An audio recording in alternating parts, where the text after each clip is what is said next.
So for today's video, andito naman po tayo sa panibagong 4M vlog.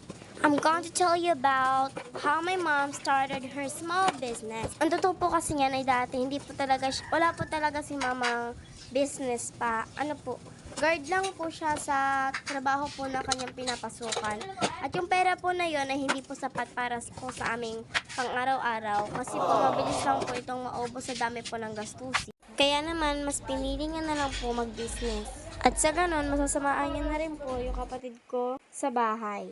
Sa mga naghahanap po dyan ng supplier ng pizza at frozen, pwede niyo pong kontakin si mama sa kanyang phone number.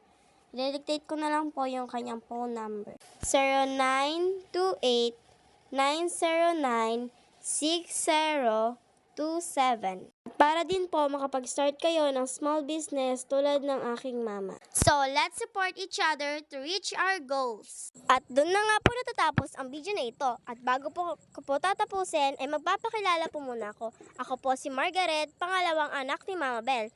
That's all for today's video. Thank you for watching. Bye! Have a nice day!